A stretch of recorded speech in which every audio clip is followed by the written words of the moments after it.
সুপ্রিয় দর্শক, স্বচ্ছতা ও জবাবদিহিতার মধ্য দিয়ে সুশাসন প্রতিষ্ঠার ব্রত নিয়ে আয়োজিত তথ্যভিত্তিক সচিত্র প্রতিবেদনমূলক অনুষ্ঠান মাদক সন্ত্রাসের শেষ কোথায় এর পক্ষ থেকে আমি সৈয়দ মাহমুদুল ইলা আপনাদের সবাইকে জানাই সাদর আমন্ত্রণ। আসুন আমাদের মূল অনুষ্ঠানে।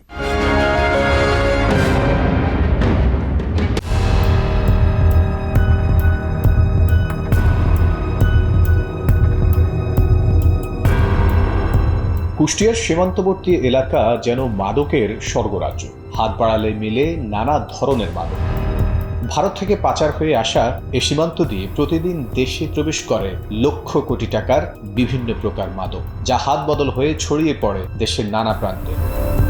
সীমান্তরক্ষী বিজিবি ও আইন শৃঙ্খলা বাহিনীর অভিযানে মাঝে মধ্যে মাদক বহনকারী ধরা পড়লেও এর মূল হোতারা সবসময়ই থেকে যায় ধরাছোঁয়ার বাইরে। দৌলতপুর সীমানায় ভারতের সাথে ৪৬ কিলোমিটার সীমান্ত রয়েছে। এই সীমান্ত দিয়ে সীমান্তরক্ষীদের চোখ ফাঁকি দিয়ে বিভিন্ন কৌশলে প্রতি রাতে ভারত থেকে বাংলাদেশে পাচার হয়ে থাকে কোটি কোটি টাকার ফেন্সিডিল, হেরোইন, গাঁজা, ইয়াবা ও এলএসডি সহ বিভিন্ন ধরনের মাদক। আবার কাঁটাতারের বেড়ার ওপার থেকেও ছুঁড়ে ফেলা হয় এপারে মাদকের চালান, যা মাদক বহনকারীদের মাধ্যমে হাত ঘুরে ছড়িয়ে পড়ে দেশের বিভিন্ন প্রান্তে। বিভিন্ন সূত্রে জানা গেছে, দৌলতপুর উপজেলার ধর্মদহ, প্রাকপুর, বিলগাথুয়া, জামালপুর, মহিষকুণ্ডি মাঠপাড়া, মুন্সীগঞ্জ, ৪০ নকশপাড়া, চরপাড়া, চিলমারি, চিলমারি, উদয়নগর, ডিগ্রিচর সহ বিভিন্ন সীমান্ত দিয়ে ভারত থেকে মাদক পাচারকারীরা গোপনে বিভিন্ন কৌশলে ফেন্সিডিল, গাঁজা ও মদ সহ বিভিন্ন মাদক পাচার করছে। আর এসব মাদক হাত বদল হয়ে দেশের নানা প্রান্তে ছড়িয়ে পড়ছে। সোর্সের তথ্যের ভিত্তিতে আজ খুব সকালেই টিম মাদক সন্ত্রাসের শেষ কোথায় বিজিবির সহায়তায় পৌঁছে যায় সীমান্তবর্তী একটি নদী তীরে। দূরবীনের সাহায্যে বিজিবি সদস্যরা দেখে নিচ্ছেন মাদক কারবারিদের নৌকার অবস্থান। নদীতে ভাসিয়ে নিয়ে আসা বস্তা ভর্তি মাদকদ্রব্য ও অবৈধ মালামাল নৌকাতে তুলছে পাচারকারীরা।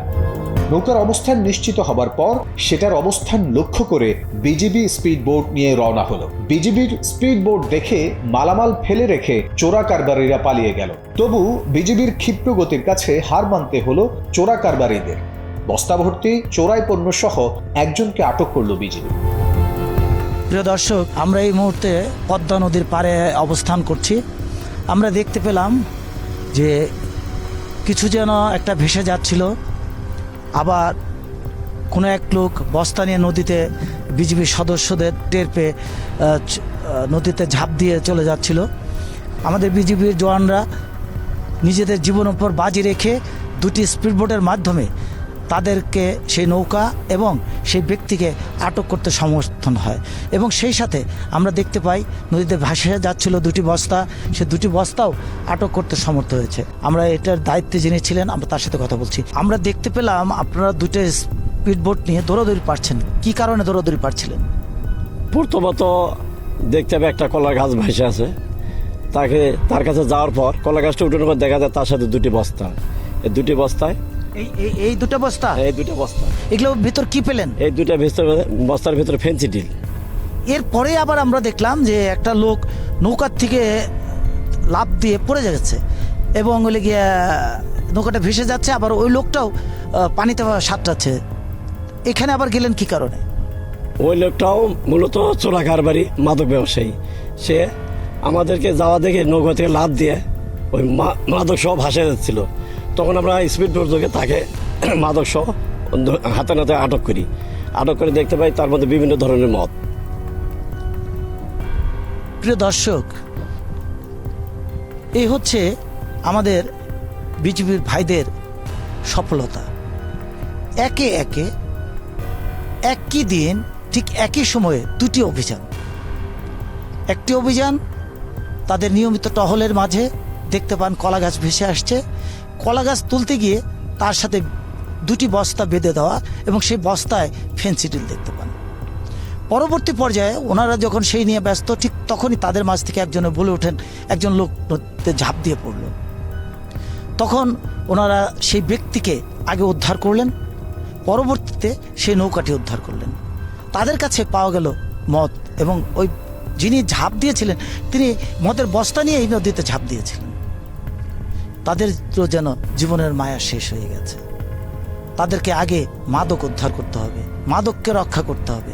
ব্যক্তিটি এই মাদক বহন করছিলেন, তিনি হয়তো এটার বহনকারী, একটা অর্থের বিনিময়ে সে এই কাজটি করছে, কিন্তু তার জীবন বিপন্ন ছিল। কারণ আমার ডান পাশেই হচ্ছে ভারত, বাম পাশে এই পদ্মা নদীটি ঠিক ভারতের ভিতর দিয়ে প্রবাহিত। সে সেইখান থেকে এই নদী পথে বাংলাদেশে এই ধরনের মাদক প্রবেশ করাচ্ছে। আমরা আশা করব আপনারা যারা সীমান্তবর্তী এলাকায় আছেন, সেই সাথে আমাদের সীমান্তবর্তী, আমাদের পার্শ্ববর্তী দেশ, সে দেশের কর্তৃপক্ষের দৃষ্টি আকর্ষণ করে বলবো, আপনারা একটু আসুন না, আমাদের দেশে যেন কোনো অবস্থায় মাদক প্রবেশ করতে না পারে সেই ব্যাপারে আপনারা আমাদেরকে সহযোগিতা করুন। আমাদের বিজিবি ভাইরা প্রতিনিয়ত এদেরকে আটক করছে, কিন্তু তারপরেও থেমে নেই। আপনাদের দেশ থেকে বিপুল পরিমাণ মাদক আমাদের দেশে প্রবেশ করছে। আমাদের যুব সমাজ একে একে ধ্বংস হয়ে যাচ্ছে, আমাদের সমাজটাই ধ্বংস হয়ে যাচ্ছে। আসুন না, আপনাদের সহযোগিতায় আমরা আমাদের সমাজটাকে সত্যিকারে মানুষ হিসাবে আমাদের আগামী প্রজন্মকে গড়ে তুলি, সেই প্রত্যাশা রাখি আপনাদের উপর। এবার সোর্সের তথ্যের ভিত্তিতে টিম মাদক সন্ত্রাসের শেষ কোথায় বিজিবির সহায়তায় পৌঁছায় সীমান্তের চেকপোস্টে। সরেজমিনে দেখা গেল সীমান্ত ঘেঁষা একটি জায়গায় কৃষক বা দিনমজুরের ছদ্মবেশে কাউকে। বিজিবির অবস্থানের পাশাপাশি নিউজ 24 এর ক্যামেরাও তাক করে আছে চোরা কারবারিকে। সিগন্যাল মিললে মাদকের বস্তা ঘাড়ে নিয়ে এরা আশেপাশের গ্রামে রাখে। এসব মাদক বাংলাদেশে ঢুকেই কাট আউট পদ্ধতিতে 3 ধাপে বিভক্ত হয়ে দেশের অভ্যন্তরে ছড়িয়ে পড়ছে। দীর্ঘক্ষণ অবস্থান করেও বিজিবির অবস্থান শনাক্ত করতে না পেরে রওনা দিল চোরা কারবারি। বিজিবির হুইসেল, মালামাল সহ আটক হলো চোরা কারবারি। প্রিয় দর্শক, আমি এই মুহূর্তে অবস্থান করছি মুর্শিদাবাদ জেলার জলডুঙ্গি থানার অতি নিকটে সীমান্তবর্তী এলাকাতে। আমার ঠিক নিকটেই, অতি নিকটে হলে গিয়ে সীমান্তবর্তী এলাকা। এই সীমান্ত দিয়ে কিছু ব্যক্তি মাদক চোরা কারবারি করে আসছে। বিজিবির সদস্য ভাইয়েরা প্রতিনিয়ত তাদের চোখ তাদের দিকে রাখছেন। এর মধ্যে আজকে ঠিক এই কিছুক্ষণ পূর্বে আমরা দেখতে পেলাম একজন ব্যক্তিকে ধাওয়া করছেন, এবং কি কি করলেন সে বিষয়গুলো আমরা জানবো এখানে আমাদের বিজিবির সদস্য ভাইদের কাছে। এই যে আপনারা দেখলাম যে এরকম ক্ষেতের উপর দিয়ে দৌড়াদৌড়ি করছেন, কেন দৌড়াদৌড়ি করছিলেন? নিয়মিত টহল চলাকালীন আমি গোয়েন্দার মারফতে জানতে পাই আমাদের দায়িত্বপূর্ণ এলাকা দিয়া কিছু মাদক দ্রব্য আসার সম্ভাবনা রয়েছে। নিজস্ব সূত্রে জানতে পেরে আমি আমার টহল পার্টি বিভিন্ন জায়গায় লুকায়িত অবস্থায় রাখি। তার মধ্যে আনুমানিকভাবে আমি দেখতে পাই আমার থেকে প্রায় 20 থেকে 30 গজ দূরে আমার একজন চোরা কারবারি সে মাদক দ্রব্য নিয়ে আসতেছে। এমত অবস্থায় আমি নিজে বাঁশি মারি এবং তাকে হাতে নাতে মাদক সহ আটক করি। এই মাদকটা যে আপনারা আটক করেছেন, এরপর কি করবেন? অর্থ এলাকার গণ্যমান্য ব্যক্তিকে ডাকে ওদের সম্মুখে এটা গণনা করব এবং সিজার লিস্ট তৈরি করব, সাথে সাথে থানায় সোপর্দ করব।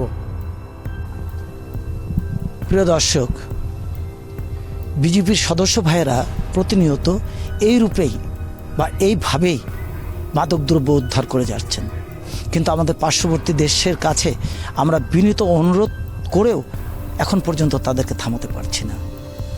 বিএসএফের সার্বিক সহযোগিতায় এই সকল পণ্য এই দিনের বেলায় আমাদের সীমান্ত পাড়ি দিয়ে আমাদের দেশের ভিতর প্রবেশ করছে। আমাদের বিজিবি ভাইয়েরা চোখ রাখছেন, যে যেখান দিয়ে আসুক না কেন তাদেরকে গ্রেপ্তার করছে এবং এই মাদকদ্রব্য উদ্ধার করছেন। আমরা আশা করব সীমান্তবর্তী এলাকায় আপনারা যারা বসবাস করেন, আপনারা একটু সহযোগিতা করুন আমাদের বিজিবি ভাইদেরকে। আমাদের আগামী প্রজন্ম, আমাদের সমাজকে বাঁচিয়ে রাখতে হলে এই মাদক চিরতরে নির্মূল করতে হবে। তাই আসুন না, আমরা সবাই মিলে মাদককে না বলি। সেই সাথে আমাদের পার্শ্ববর্তী দেশকে উদ্ধতন কর্তৃপক্ষের কাছে আমরা দৃষ্টি আকর্ষণ করব। আপনার দেশ থেকে প্রতিনিয়ত বাংলাদেশের 4 দিক দিয়ে মাদকদ্রব্য প্রবেশ করছে। আপনারা যদি সহযোগিতার হাত বাড়িয়ে না দেন, তাহলে আমাদের সমাজ, আমাদের যুব সমাজ সবই ধ্বংস হয়ে যাবে। তাই আপনাদের কাছে বিনীত অনুরোধ, আপনারা এ ব্যাপারে এগিয়ে আসুন। 47 বিজিবি কুষ্টিয়া ব্যাটালিয়নের চর চিলসারি বিওপির নিকটবর্তী এলাকায় আমাদের এবারের অবস্থান। এটিভি নিয়ে বিজিবির টহল কার্যক্রম অব্যাহত। আমরা এই মুহূর্তে দাঁড়িয়ে আছি, আপনারা দেখতে পাচ্ছেন পদ্মা নদী। পদ্মা নদীর পাশেই এখানে আমরা একটি যান দেখতে পাচ্ছি। বিজেপির সদস্যবৃন্দ এখানে বসে আছেন, আমরা তাদের সাথে কথা বলছি। কি নাম আপনার? আমার নাম সিপাহী মুজাদ্দিদ আহমেদ। এই যন্ত্রটার নাম কি?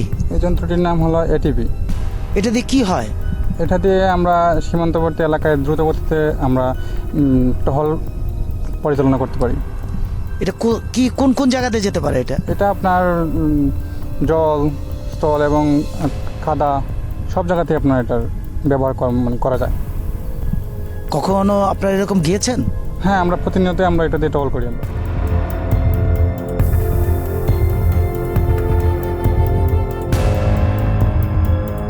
অনুষ্ঠানের এ পর্যায়ে নিচ্ছে একটা ছোট্ট বিরতি, ফিরে আসছি বিরতির পর।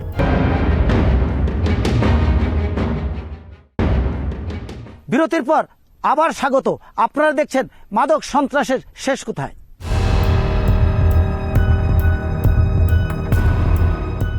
সীমান্তের ওপারে ভারতের মুর্শিদাবাদ জেলা। আমাদের কাছে তথ্য রয়েছে, রাতে পাচারকারীরা ভারত থেকে নিয়ে আসবেন গরু মহিষ। বিজিবির সাথে টিম মাদক সন্ত্রাসের শেষ কোথায় অবস্থান নিয়েছে গহীন জঙ্গলে গভীর রাতে।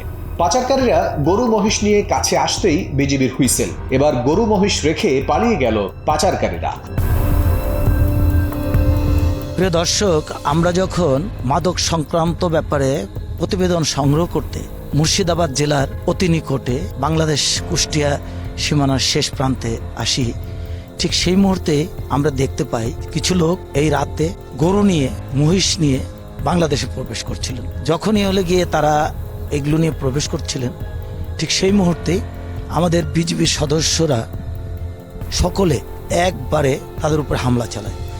এই হামলা চালানোর এক পর্যায়ে যারা এই গরুর ব্যবসা করেন, তারা গরু মহিষ ফেলে তারা পালিয়ে যান। আপনারা দেখতে পাচ্ছেন যে ওই পাশে যত লাইট জ্বলছে, এটাই হলো গিয়ে ভারতের শেষ সীমানা। এবং এই স্থানটি দিয়ে প্রতিনিয়ত যখনই এই ধরনের গরু বা মাদক দ্রব্য আসে, তখন আমাদের বিজেপির সদস্যরা এইখানেই তাদেরকে চ্যালেঞ্জ করে সেগুলোকে আটক করেন। আজকে এখানে যিনি এটা নেতৃত্ব দিয়েছেন, আমরা তার সাথে কথা বলি। আচ্ছা, আমরা দেখলাম যে আপনারা দৌড়াদৌড়ি করছেন বা লাইট মারছেন, আবার অন্য বিপক্ষ থেকেও লাইট মারছে, কি কারণে? আমরা সুনির্দিষ্ট তথ্যের ভিত্তিতে জানতে পারি কিছু চোরা কারবারি ভারত থেকে গরু এবং মহিষ নিয়ে এইদিকে আসতেছে। আমরা দ্রুত আসছি এবং অ্যাম্বুশ করছি। তারা যখন আমাদের পাশে কাছাকাছি হয় তখন আমরা চ্যালেঞ্জ করি। চ্যালেঞ্জ করার পরে ওরা আমাদের উপরে লাইট টাইট মারছে, মারার পরে ওরা চ্যালেঞ্জ করছে। আমরা তখন বাঁশি দিয়ে একযোগে অ্যাটাক করছি ওদের। গরু রেখে আবার ইন্ডিয়ার দিকে নদী পার হয়ে এদিকে চলে গেল। গরু রেখে দিছে, আমরা গরু জব্দ করছি, এখন আমাদেরকে হেফাজতে করব। দিন শেষে আমরা যখন সীমান্ত ছাড়ার প্রস্তুতি নিচ্ছিলাম, তখনই সোর্সের বিশেষ একটি তথ্য আসে আমাদের হাতে। সেই তথ্যের ভিত্তিতে টিম মাদক সন্ত্রাসের শেষ কোথায় বিজিবির সহায়তায় পৌঁছায় সীমান্তের অনেক কাছাকাছি এলাকায়। রাতের বেলায় বিজিবির অবস্থান গাছগাছালির ফাঁকে, আমাদের ক্যামেরাও সঠিক অবস্থানে।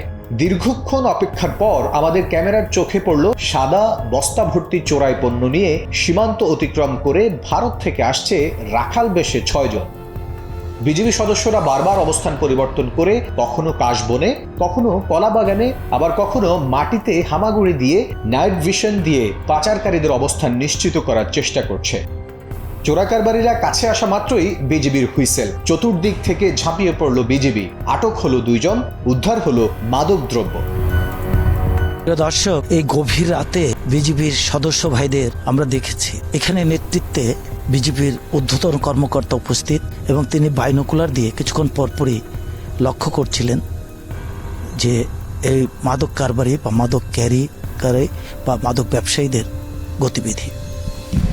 ঠিক সেই মোক্ষম সময়টি যখন চলে আসে, তখন তিনি তিনার নেতৃত্বে সবাইকে একসাথে ঘেরাও করেন। আমরা দেখতে পেয়েছি যে এখানে বেশ আরো কিছু লোক ছিলেন, কিন্তু তারা মালামাল ফেলে পালিয়ে যায় এবং তারা লাঠি নিয়ে আঘাত করতেও আসে। কিন্তু আমাদের বিজেপির সদস্য ভাইয়েরা বা অফিসারের নেতৃত্ব থাকার কারণে আরও যেন সাহস তাদের বেড়ে যায়। তিনারা এই 6 জনের মধ্যে 2 জনকে গ্রেপ্তার করতেও সক্ষম হন। আমরা কথা বলছি এখানে যে দায়িত্বরত কর্মকর্তা আছেন তিনার সাথে। এই যে এখন রাত্রি কটা বাজে? এখন 1:30 বাজে, রাত্রি 1:30। আপনারা এই অভিযান কখন থেকে শুরু করেছেন? আমরা এই অভিযান শুরু করছি এখানে 11টায় আসছি এবং ব্যাটালিয়ন থেকে 9:30টায় আমরা রওনা করছি। একটা সুনির্দিষ্ট তথ্যের ভিত্তিতে এখানে আসছি। আসার পরে আমরা অ্যাম্বুশ করি। এখানে আসার কারণ আমার যারা চোরা কারবারি আছে তারা সাধারণত খোঁজ খবর নেয় আমাদের বিওপির কোনো টহল বাহিরে আছে কিনা। এই জিনিসটা তারা সব সময় লক্ষ্য করে। যদি দেখে বাইরে থাকে তাহলে তারা কোন লোকেশনে আছে এই লোকেশনটা বুঝে তারা অন্য দিক দিয়ে মালটা পাচার করে থাকে। এই জন্য বিওপি থেকে কোনো টহল না দিয়ে আমি নিজেই একটা স্পেশাল টিম নিয়ে আসছি ব্যাটালিয়ন থেকে। আসার পরে এই যে জায়গায় লোকেশন আমরা পাইছি সেই জায়গায় আমরা অ্যাম্বুশ করছি এবং তারপরে আমি নাইট ভিশন দিয়ে দেখতে পাই যে মালামাল যে দিক দিয়ে আসতেছিল। তখন আমার টহল পার্টি চতুর্দিক দিয়ে ঘিরে রাখে আমি নাইট ভিশন বাইনোকুলার দিয়ে তাদেরকে ইশারা দিয়ে একসাথে করে তাদের দিকে কোল্ডিং করে যাই। কোল্ডিং করে যাওয়ার পরিপ্রেক্ষিতে তারা আমাদের কোনো প্রকার টের পায় নাই। না পাওয়ার প্রেক্ষিতে তারা আমাদের কাছে যখন আসে তখন তাদেরকে আমরা চ্যালেঞ্জ করি। চ্যালেঞ্জ করার পরে দেখা যায় যে 2 জনকে আমরা ধরতে পারছি এবং 4 জন আমাদের পালাতে সক্ষম হয়েছে। এই যে আপনার পেছনেই তো মুর্শিদাবাদ, কতটুকু দূরত্ব হবে ভারতীয় চেকপোস্ট সীমানার? আমার পিছনে দেখছেন মুর্শিদাবাদ, দেখা যাচ্ছে লাইট দেখা যাচ্ছে, এখান থেকে 800 থেকে 900 গজ দূরে হবে। এবং আমার আরেক পাশে আছে আমার বিওপি 40 পাড়া বিওপি। এই 2 স্থানের মাঝখান দিয়ে একটা নদী গেছে। এই নদীর দুই সাইডে কোনো প্রকার বাড়ি ঘর কোনো কিছু নাই। এখানে শুধু চর আর চর। এই চরের মধ্যে কিছু কিছু কাশে ক্ষেত আছে। এই কাশের মধ্য দিয়ে তারা হচ্ছে এই চোরাচালানি কারবার করে থাকে। আচ্ছা, এখানে তো প্রচুর জিনিসপত্র দেখতে পাচ্ছি, তো এটা কি খুলে একটু দেখানো যাবে? হ্যাঁ, অবশ্যই অবশ্যই। এখন এই খোলো, দেখি খোলো কেন, দেখি কি কি মালামাল আছে আমরা একটু চেক করব। এখানে এক সাইড থেকে খোলো দেখি। এবং আরেকটা বিষয়, ওদেরকে আমি যখন জিজ্ঞাসা করছি যে এই মালামাল তোমরা কোথায় থেকে নিয়ে এসেছো, তখন ওদের ভাষ্যমতে ওরা বলতেছে 0 লাইন পর্যন্ত ইন্ডিয়ান চোরা কারবারি তাদেরকে এই মাদকদ্রব্যগুলো দিয়ে গেছে এবং ওখান থেকে এরা এই দিকে নিয়ে আসছে। এবং এখন পর্যন্ত স্বীকার করাতে পারি নাই যে আসলে বাংলাদেশে কার কাছে নিয়ে যাবে বা কার মালামাল, এটা এখন পর্যন্ত করিনি। আমরা নেক্সট টাইম দেখবো তারা কার কাছে এই মালটা হ্যান্ড ওভার করবে। প্রিয় দর্শক, এক ব্যাগে ঢালো ঢালো ঢালো ঢালো দেখি ঢালো। একটি ব্যাগ খুলেছেন, সেখানে দেখা যাচ্ছে গাঁজা আছে, প্রচুর ফেন্সিডিল, এই ভারতীয় মদও দেখা যাচ্ছে। এটা ম্যাজিক মুভমেন্ট, এটা অ্যালকোহল আচ্ছা আচ্ছা। এবং খুব উন্নত মানের। এটা এটা আরেকটি প্যাকেট ভেঙেছেন। রয়েল স্টিক, এটা আরো একটি এখানেও প্রচুর পরিমাণ দেখতে পাচ্ছি আমরা। Royal stick. প্রিয় দর্শক, আমরা আমাদের বিজিবির সদস্য ভাইদের কে কোথায় কিভাবে কর্মরত আছেন আমরা হয়তো কেউ জানি না। আমরা আজকে দেখতে পাচ্ছি যে শুধু দেশ রক্ষায় না, দেশের 1 ইঞ্চি মাটি যেমন ছাড় দিচ্ছেন না, ঠিক তেমনি পার্শ্ববর্তী দেশ থেকে কোনো ধরনের মাদক বা অন্য যে কোনো ধরনের চোরা মালামাল তিনারা বাংলাদেশে প্রবেশ করতে দিচ্ছেন না। এই যে দেশ মাতৃত্ব বা দেশের প্রতি ভালোবাসা, এই জন্য তাদের প্রতি শ্রদ্ধাবোধ বাড়ানো উচিত। আমরা অনেকেই জানি না যে সীমান্ত এলাকায় কি হয়। আমরা দেখতে পেরেছি, আমরা স্বচক্ষে দেখেছি। তাই আপনাদের সবাইকে বলতে চাই, আপনারা এগিয়ে আসুন, আমাদের বিজেপির ভাইদেরকে সহযোগিতা করুন, আমাদের আগামী প্রজন্মকে বাঁচাতে, দেশ বাঁচাতে। সীমান্তবর্তী এলাকায় আপনারা যারা বসবাস করেন, আপনাদেরও দায়িত্ব আছে, আপনারা এগিয়ে আসুন। সেই সাথে আমরা আমাদের পার্শ্ববর্তী দেশ ভারতের ঊর্ধ্বতন কর্তৃপক্ষের কাছে বিনীত সুরে অনুরোধ জানাবো, আপনারা আমাদের প্রতি সদয় হন। এ ধরনের মাদক কোনোভাবে যেন আমাদের দেশে আসতে না পারে সে ব্যাপারে আপনারা ব্যবস্থা গ্রহণ করবেন এবং সেই সাথে আপনারা আপনাদের আইন দ্বারা এই মাদক পাচার রোধ করবেন, এমনটাই প্রত্যাশা করে এদেশের প্রতিটি মানুষ। মাদক উদ্ধার অভিযানে সীমান্তরক্ষী বিজিবির শক্ত ভূমিকা লক্ষ্য করা গেলেও সে অর্থে পুলিশ বা অন্যান্য আইন শৃঙ্খলা বাহিনীর তৎপরতা উল্লেখযোগ্য বা দৃশ্যমান নয়। প্রায় প্রতি রাতে বিজিবি বাস স্ট্যান্ডে যাত্রীবাহী বাসে তল্লাশি অভিযান চালিয়ে বিপুল পরিমাণ ইয়াবা ট্যাবলেট উদ্ধার করছে বিজিবি। এছাড়াও কোটি কোটি টাকা মূল্যের ভারতীয় ফেন্সিডিল ও এলএসডি উদ্ধার করছে। সেই সাথে মাদক কারবারিকে আটক করছে বিজিবি। এই ছিল আমাদের আজকের আয়োজন। মাদক সন্ত্রাস প্রতিরোধের সবশেষ খবর এবং তার পেছনের খবর জানতে প্রতি সপ্তাহের এই দিনে চোখ রাখুন নিউজ 24।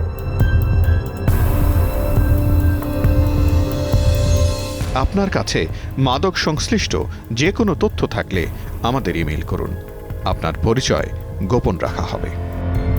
প্রিয় দর্শক, আজকে যে বিষয়গুলো আপনাদের সামনে উপস্থাপন করা হলো, বিষয়গুলো হলো আমাদের বিজিবি সদস্য ভাইয়েরা তাদের নিজেদের জীবন বাজি রেখে সীমান্তবর্তী এলাকায় বৃষ্টিতে ভিজে, রৌদ্রে শুকায় এবং বজ্রপাতের মতো কঠিন অবস্থায় তারা নিয়মিত সীমান্ত রক্ষা করে যাচ্ছে।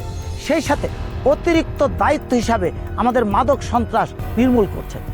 এবং আপনারা যারা সীমান্তবর্তী এলাকায় বসবাস করেন, আপনাদের কাছে আমাদের সবিনয় অনুরোধ থাকবে, আপনারা 1 ইঞ্চি জায়গা ছাড় দিচ্ছেন না, কিন্তু মাদক ব্যবসায়ীদেরকে আপনারা সর্বাত্মক সুযোগ দিচ্ছেন। আপনারা যখন 1 ইঞ্চি জায়গা আটক করছে, তারা নিয়ে যেতে চাচ্ছে, তখন আপনারা বিজিবির সদস্য ভাইদের কাছে আসছেন সহযোগিতার জন্য। কিন্তু যখন আপনার পাশের বাড়ির ব্যক্তিটি মাদকের ব্যবসা করছে, সেই বিষয়টি আপনারা আমাদের বিজিবির ভাইদেরকে জানাচ্ছেন না। আপনাদের কাছে বিনীতভাবে অনুরোধ থাকবে, আপনারা তাদেরকে সহযোগিতা করুন। আমাদের আগামী প্রজন্ম, আমাদের যুব সমাজকে বাঁচিয়ে রাখার সহযোগিতা আপনারা হাত বাড়িয়ে দিন এবং সেই সাথে আগামী দেশ সুন্দর একটি দেশ, মাদক মুক্ত দেশ হবে, এমনটাই প্রত্যাশা করে এদেশের প্রতিটি মানুষ।